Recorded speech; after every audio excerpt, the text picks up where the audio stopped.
Merci Pierre. Monsieur le Président, cher maître, qui était Lascaz? Opportuniste? Confident? Parce qu'il est tardivement entré au service de Napoléon, Emmanuel de Lascaz fait parfois figure d'opportuniste. En 1815, l'intérêt qu'il montre pour faire partie du cercle intime de l'empereur, alors qu'il n'est pas à ses côtés lors des mois précédant la seconde abdication, agace les fidèles compagnons autant qu'il intrigue. Pourtant, son indéfectible soutien à l'exilé et surtout le choix de Napoléon lui-même pour en faire son traducteur, puis son confident privilégié jusqu'à la fin de l'année 1816, nuance cette impression. Ce que certains détails, nous allons le voir, du mémorial de Sainte-Hélène viennent confirmer. Alors, opportuniste? Dans ses premières affectations, Vincent nous en a parlé, après sa formation militaire et un séjour à Saint-Domingue, Lascaz se propose pour faire partie de l'expédition de La Pérouse. À l'époque, le projet attise les convoitises. Il arrive cependant trop tard et finalement, vous le savez, mesdames et messieurs, bien lui en prend quand on en connaît l'issue. Mais déjà, son ambition est sous-jacente. De retour dans les Antilles, il fait la rencontre de l'entourage de la future impératrice. Cela lui servira. Arrive la Révolution, où il choisit de prendre les armes contre la République et sert l'armée de Condé, mais Vincent nous en a un peu parlé. Il participe au siège de Thionville, se bat donc contre ses anciens camarades, sans scrupule. Puis, lors de l'expédition de Quiberon, là, il est pressenti par les contre-révolutionnaires, mais il ne s'y rend pas. Il hésite, ne trouve pas d'issue à cette guerre civile. On comprend donc que sous le consulat, il rentre pour trouver une affectation permettant de concilier vie personnelle et carrière.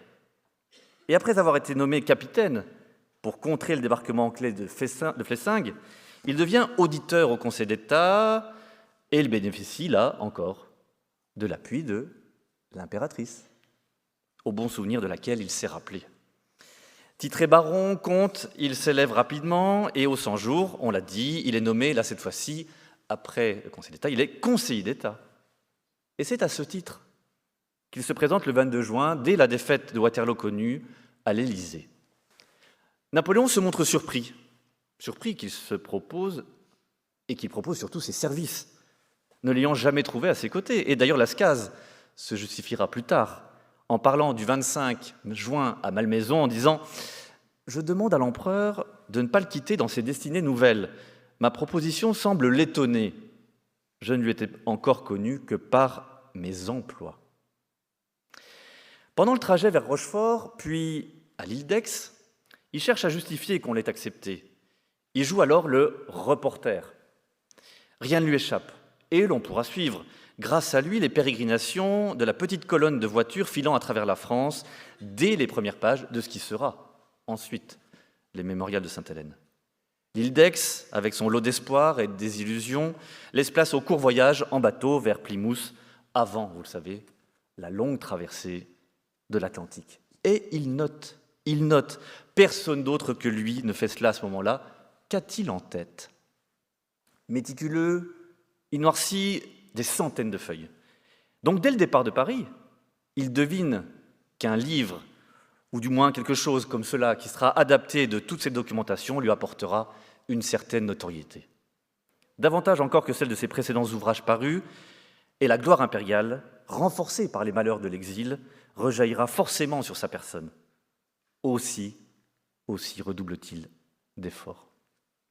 Au quotidien, arrivé à Sainte-Hélène, il se rend indispensable, sans se plaindre, à force d'écoute, et n'ayant pas de passé à défendre ou de mauvais souvenirs personnels partagés avec l'ex-souverain, il sait apporter une certaine, allez on va le dire, une certaine fraîcheur.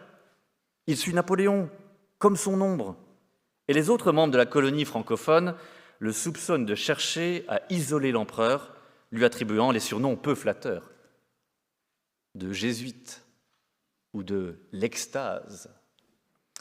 Il faut dire qu'il partage tout. L'extase, bien sûr, le jeu de mots est évident avec Lascaz. Il faut dire qu'il partage tout, Lascaz. Le mercredi 18 octobre, il raconte, c'est lui qui raconte, le déjeuner pris, et après le travail, il a pris fantaisie à Napoléon d'explorer notre nouveau domaine, de découvrir le terrain environnant, d'en prendre possession. Michel, tu sais bien qu'on parle évidemment des Briards. Nous y fûmes joints par les 2 filles du maître de maison âgées de 14 à 15 ans. L'une, vive, étourdie, ne respectant rien, et l'autre, plus posée, d'une grande naïveté, toutes 2 parlant un peu le français. Elles eurent bientôt parcouru le jardin et mis tout à contribution pour l'offrir à l'empereur, qu'elles accablèrent de questions les plus bizarres et les plus ridicules. Vous aurez compris, mesdames et messieurs, que c'est la rencontre de Betsy Balcombe. Lascaz a-t-il avoué à cet instant ce qualificatif de ridicule, quand on sait que l'espièglerie de la jeune Balcombe amuse Napoléon? On suppose que non. Il joue le courtisan et comprend que Napoléon est attendri par des adolescents qui sont les seuls que l'exilé peut encore impressionner. Aussi, Lascaz place-t-il très vite, très rapidement, son propre fils qui l'accompagne. Et ce, dès le lendemain de la rencontre de Betsy. Il veut occuper la place. Et ce n'est pas un hasard, comme nous l'expliquera peut-être tout à l'heure François Houtsec. Pour savoir ce qui se passe ce 19 octobre, donc le lendemain de la rencontre de Betsy, relisons Marchand, qui donne l'autre regard. Marchand raconte « J'apportais une caisse contenant 12 boîtes en or aux armes impériales, destinées à faire des cadeaux, et 2 autres ornées de son portrait, entourées de diamants fort gros. Dans la même boîte étaient des petites lorgnettes à l'usage de la guerre. Ces objets vus, il me demanda l'un de ces petits nécessaires de campagne. Il en examina toutes les pièces devant le comte de Lascaz, et, après l'avoir fermé, il le lui donna en lui disant « Il m'a servi le matin d'Austerlitz. Il passera à votre fils Emmanuel quand il aura 30 ou 40 ans. » Et là, Lascaz aurait pu se retirer, décliner, mais à l'inverse, il le garde, donc il n'est pas totalement désintéressé. Passant même outre ses premiers jugements sur Betsy, il se fait complice, quelques jours après, de Napoléon, pour mieux lui plaire.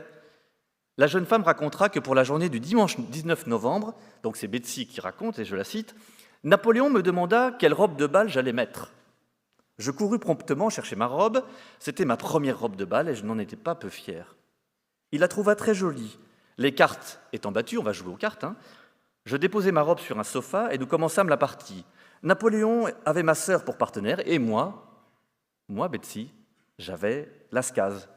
Donc, mesdames et messieurs, l'esprit ridicule, Lascaz s'en accommode. On dit aussi Lascaz mauvais camarade, jugeant durement les autres accompagnants. Lui seul saurait apporter du réconfort à l'empereur. Un exemple, il prétend qu'un jour, lors de dictée à messieurs de Montholon et Gourgaud, je cite, Napoléon se trouvait fatigué, malade. On a voulu gauchement lui présenter des femmes qui étaient venues se placer dans son chemin avec intention. Ce qui l'a contrarié, il les a évitées.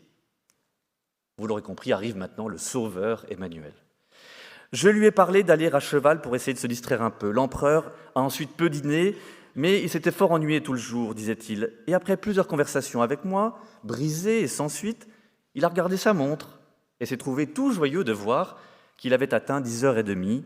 La température était délicieuse. Insensiblement, l'empereur s'était remis tout à fait.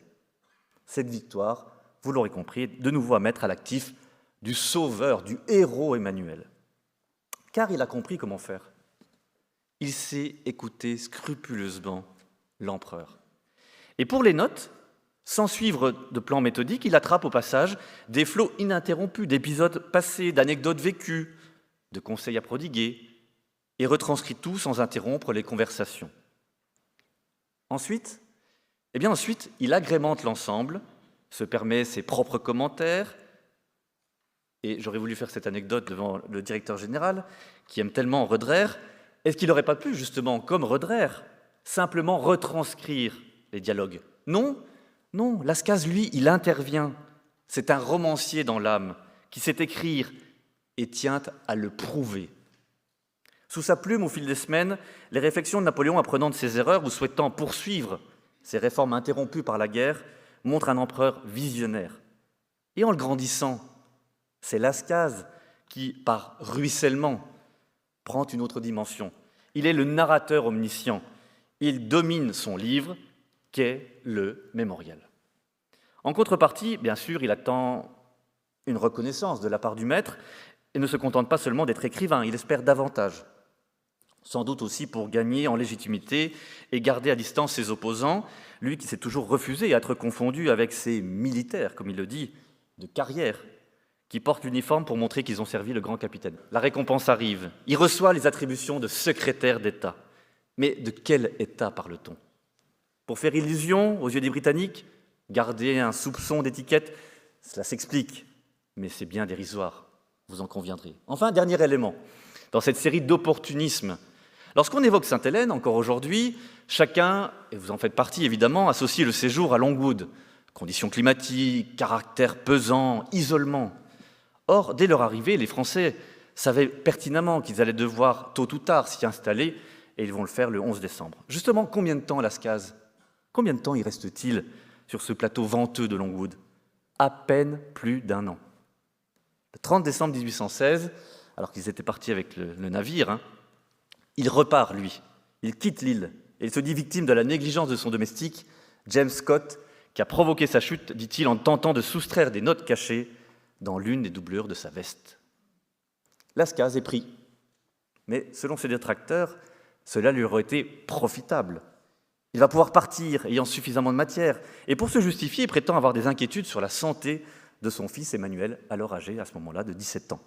Mais alors, pourquoi partir de son propre chef, précipitamment, et sans même faire ses adieux? Mesdames et messieurs, chers amis, le tableau que nous venons de dresser pourrait paraître bien sombre. Il s'appuie principalement sur les critiques et les inimitiés de ses détracteurs. Maintenant, étudions, si vous le voulez bien, ensemble, l'autre versant.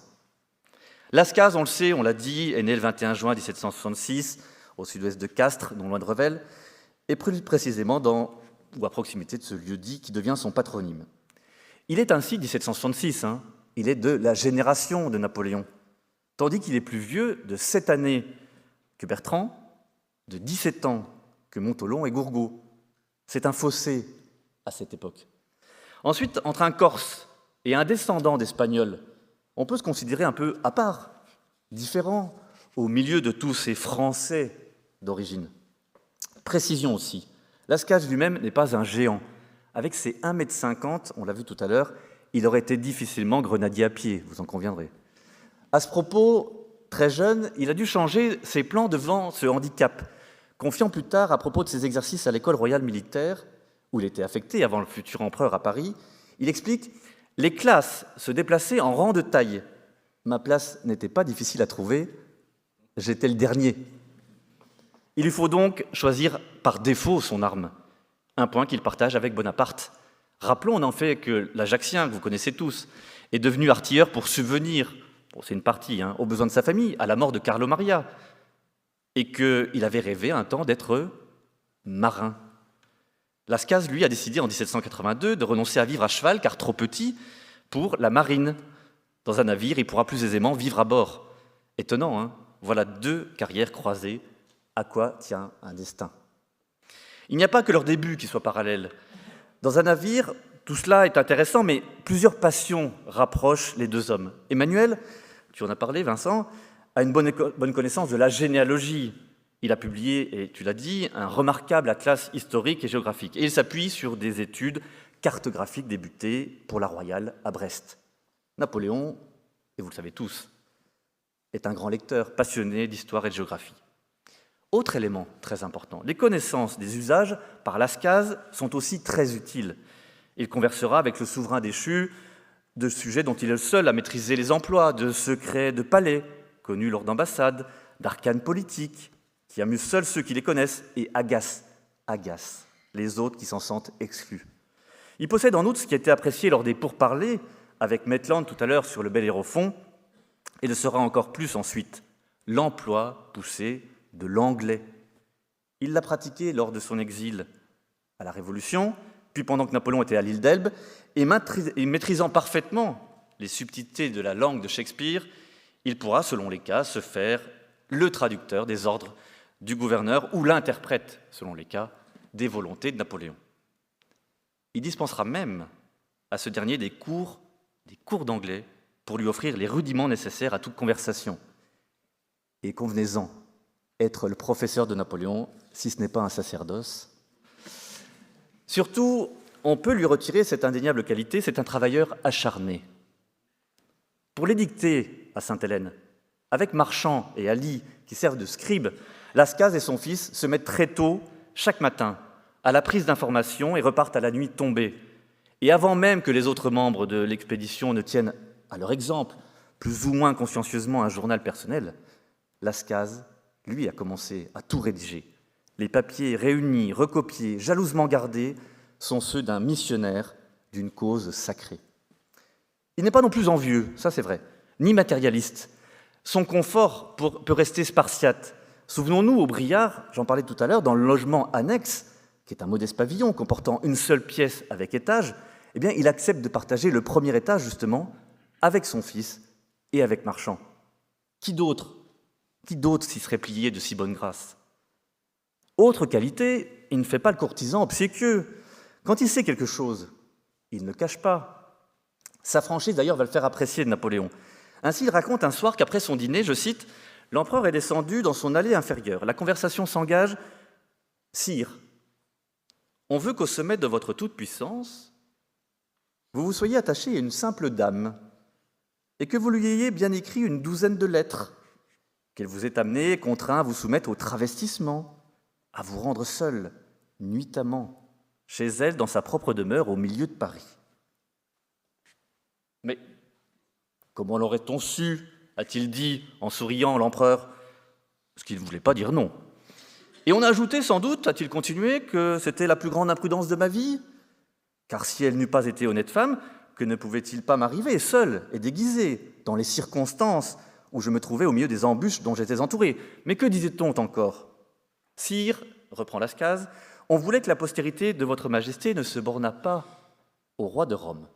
La chronique secrète lui donnait deux aînés, l'un venu d'une belle étrangère, que vous auriez fort aimé en pays lointain, vous aurez compris Tadevski, l'autre, fruit d'une occupation plus voisine au sein même de votre capitale, vous aurez entendu le comte Léon. On voulait que tous deux fussent venus à la Malmaison avant votre départ, l'un amené par sa mère, l'autre introduit par son tuteur, tous deux les portraits vivants de leur père. Et Lascaz rapporte alors, l'empereur riait beaucoup, de tant de science, disait-il. On le voit, et vous l'aurez compris, le confident est franc, sincère. Cela plaît indéniablement quand on connaît le caractère de son impérial interlocuteur et quand on connaît le caractère de tous les autres. Autre reproche fréquemment fait, son départ précipité. Mais se souvient-on aussi qu'à peine arrivé en Europe, il correspond avec la famille Bonaparte et cherche à améliorer le quotidien de l'exilé resté à Sainte-Hélène? Même s'il ne peut rien lorsque Madame Mère, vous connaissez cette histoire, lorsque Madame Mère et Fesch pensent que Napoléon s'est évadé, eh bien il tente tout pour les convaincre du contraire, jusqu'à ce qu'une lettre du cardinal, datée du 31 juillet 1819, douche ses derniers espoirs. D'après toutes nos lettres, écrit Fesch, vous avez dû comprendre l'assurance que nous avons de la délivrance et des époques de la manifestation. Quoique les gazettes et les Anglais veulent toujours insinuer qu'il est toujours à Sainte-Hélène, nous avons lieu de croire qu'il n'y est plus. Nous avons des preuves suffisantes pour persister dans nos croyances et pour espérer même que dans peu de temps, nous l'apprendrons d'une manière hautement certaine. Il n'y a pas de doute que le geôlier de Sainte-Hélène oblige le comte Bertrand à vous écrire comme si Napoléon était encore dans les fers. Mais nous avons des certitudes supérieures. Pour finir ce rééquilibrage honnête, une ultime objection à balayer. Publier le mémorial n'était pas une œuvre destinée à connaître un succès assuré. Ce n'est pas le cas du tout. Comme nous l'expliquera sans doute Peter Higgs tout à l'heure, O'Meara lui-même, parvenu en Europe, s'est empressé de prendre la défense du proscrit par un livre, La relation des événements arrivés à Sainte-Hélène, postérieurement à la nomination de Sir Hudson Lowe au gouvernement de cette île. Ni ce texte, ni les articles de l'ancien médecin dans les journaux, dont le Morning Chronicle, ni surtout dès 1822, donc avant Lascaz, son Napoléon en exil ou l'Écho de Sainte-Hélène ont été des best-sellers, comme certains l'imaginent aujourd'hui. Aussi, publié quelques mois après, un livre intitulé « Mémorial », en pleine restauration, signé par un inconnu, ce qu'il est alors, et dans une Europe dominée par les cours anti-napoléoniennes primaires, et davantage faire preuve de courage, voire de suicide social, que de profiter d'un mouvement favorable. Son objectif, c'est simplement faire œuvre utile pour l'histoire. Il se sent investi d'une mission, c'est tout. Et après lui, c'est sûr, les parutions s'enchaîneront. Montholon 47, Gourgaud en 1899, repris récemment par Jacques Massé, les cahiers de Sainte-Hélène de Bertrand, édités entre 1946 et 1959, jusqu'à la récente transcription par François, et ces textes s'ajoutent, ils s'ajoutent au mémorial. Aucun ne parviendra à l'effacer vraiment. En clair, il fallait pour marquer les esprits un sens de la formule, un style littéraire. C'est là toute la différence. Et l'empereur l'avait sans doute perçu en gardant près de lui Lascaz, qui, comme l'a rappelé tout à l'heure Vincent, avait déjà publié et connaissait les formules qui font mouche. Un stratège comme Napoléon et amateur des grands auteurs classiques de théâtre ne pouvait l'ignorer. Après cela, que retenir? Pour terminer, que retenir de Lascaz lui-même? C'est un Mercure moderne. Au départ, il a accepté d'être le porteur d'ailleurs des mauvaises nouvelles.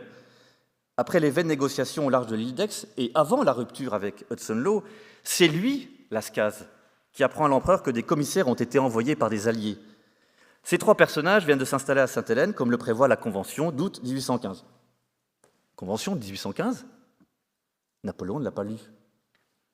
Lascaz traduit alors la version anglaise. Article 1er, Napoléon Bonaparte est regardé par les puissances alliées qui ont signé le traité du 25 mars dernier comme leur prisonnier. Article 2. Sa garde est confiée spécialement au gouvernement britannique. Article 3. Les cours impériales d'Autriche et de Russie et la cour royale de Prusse nommeront des commissaires qui se rendront et demeureront au lieu que le gouvernement de Sa Majesté britannique aura assigné pour le séjour de Napoléon et qui, sans être chargés de sa garde, s'assureront de sa présence. Enfin, article 4. Sa Majesté très chrétienne, traduisez Louis XVIII, sera invitée à envoyer également un commissaire français. Ce texte, cette humiliation, Napoléon n'en apprend l'existence que de la bouche même de celui qui partage tout. C'est un risque insensé que Lascaz prend, car Napoléon sait maintenant qu'il n'est pas qu'un simple prisonnier, mais vous l'aurez traduit, il est condamné à la réclusion, à perpétuité. Et Lascaz tremble. Or, Napoléon ne lui en veut pas. Pour savoir d'ailleurs comment il nous faut surtout juger l'auteur du mémorial, écoutons aussi Ali, que l'on ne peut pas davantage soupçonner de favoritisme ni de mauvais jugement. Jacques Jourquin, Monsieur le Président, vous l'avez dit, à qui ce colloque est dédié, l'a bien montré. Ali, même s'il reproche à Lascaz, je cite, de s'être mis constamment en scène, lui et son fils, eh bien, Ali reconnaît que son livre, le mémorial, traduit parfaitement l'esprit de Napoléon. Même si depuis on sait les libertés prises, et surtout avec les manuscrits d'origine, et Thierry, Peter et François y ont travaillé, l'ouvrage de départ, d'origine, de 1823, dont vous avez parlé, maître, prouve non seulement que les Britanniques ont voulu lui faire, je cite, boire le calice jusqu'à la lie, mais surtout qu'ils ont fait entrer l'empereur dans la communauté de ceux, c'est Ali qui parle, qui ont souffert dans les camps de prisonniers. Qu'apprend-on précisément dans le mémorial? Ce colloque, bien évidemment, mesdames et messieurs, va nous le détailler en un mot, pas forcément tout, mais l'essentiel. Juste quelques courts exemples, pour terminer. Au moment d'arriver à Sainte-Hélène, sur le pont du navire, à la mi-octobre, l'empereur ajuste sa lunette et, la reposant, dit à Lascaz devant Bertrand « Ce n'est pas un joli séjour. J'ai mieux fait de rester en Égypte, je serai à présent maître de tout l'Orient. » Jeudi 16 novembre 1815, il confie, c'est Napoléon qui parle, « Les victoires d'Austerlitz et d'Iéna, le triomphe de Tilsit, ces noms appartiennent à la France, à l'histoire, je suis le tuteur de leur gloire, je ne les laisserai pas périr. » Comme nous le racontera aussi Michel d'Ancoën Martineau, la rencontre avec Tobie, c'est Lascaz qui le narre. Elle date du mardi 28 novembre et elle permet de deviner le regard porté par Napoléon vis-à-vis de l'esclavage. C'est un moment très important. Autre aspect politique cette fois, lorsque l'empereur en appelle aux générations futures. Et les étudiants, vous allez apprécier. Le mémorial encore rapporte « Quelle jeunesse je laisse après moi. C'est pourtant mon ouvrage. Elle me vengera suffisamment, cette jeunesse, par tout ce qu'elle vaudra. » La vision donnée, ou pour être plus juste, conseillée aux successeurs et éventuels héritiers, résonne comme un appel aux nations. Rien ne saurait désormais détruire ou effacer les grands principes de notre Révolution. Ces grandes et belles vérités vivent dans la Grande-Bretagne, elles éclairent l'Amérique, elles sont nationalisées en France. Voilà le trépied d'où jaillira la lumière du monde. Elles le régiront, elles seront la foi, la religion, la morale de tous les peuples, et cet air mémorable se rattachera, quoi qu'on ait voulu dire, à ma personne, parce qu'après tout, j'ai fait briller le flambeau, consacré les principes, et qu'aujourd'hui, la persécution achève de m'en rendre le Messie. Et Napoléon termine sa réflexion, ému en disant « J'eusse voulu faire de chacun de ces peuples un seul et même corps de nation, C'est avec un tel cortège qu'il eût été beau de s'avancer dans la postérité et la bénédiction des siècles. Je ne pense pas, termine Napoléon, qu'après ma chute et la disparition de mon système, il y ait en Europe d'autres grands équilibres possibles que l'agglomération et la confédération des grands peuples. Conclusion maintenant. 2 remarques, justement pour conclure, afin de répondre à la question opportuniste ou confident. En quittant Sainte-Hélène, après ses dictées que vous voyez derrière nous, Lascaz sait qu'il laisse à d'autres la possibilité, comme on dit aujourd'hui, d'occuper le terrain. Qu'avec le temps, son souvenir va s'estomper. Il est bien conscient qu'il ne profitera pas des largesses financières de l'empereur. Et dans le testament, ça se confirme. On note des sommes conséquentes. 2 millions à Montholon, 500 000 à Bertrand et 400 000 à Marchand, car, Napoléon le dit, Marchand, les services rendus sont ceux d'un ami. Donc lui, Lascaz, n'est pas un ami. Il est relégué au rang, dans le testament, au rang des domestiques, Ali, Noverra, Pierron, et même au niveau de l'abbé Vignali avec la somme de 100 000 francs, alors que Vignali n'est là que depuis septembre 1819. Alors, Lascaz, intéressé? Sûrement pas. Enfin, en décembre 1840, pour terminer, décembre 1840, c'est lors du retour des cendres. À 74 ans, Lascaz prouve une dernière fois sa fidélité. Rien ne l'y oblige. Le long pèlerinage vers Sainte-Hélène, que conduit le prince de Joinville avec Bertrand, père et fils, Arthur donc, Gourgaud, Marchand, Ali, Pierron, Noverra, Coursault, Archambault, ce voyage est parti sans lui. Son fils, bien sûr, Emmanuel, qui a été élu député puis sera sénateur, fait partie de l'expédition, mais il est là pour remplacer un père désormais devenu aveugle. Aveugle, conséquence funeste d'une maladie d'enfance qui a sans doute été aggravée, et encore plus par les épuisantes dictées héléniennes.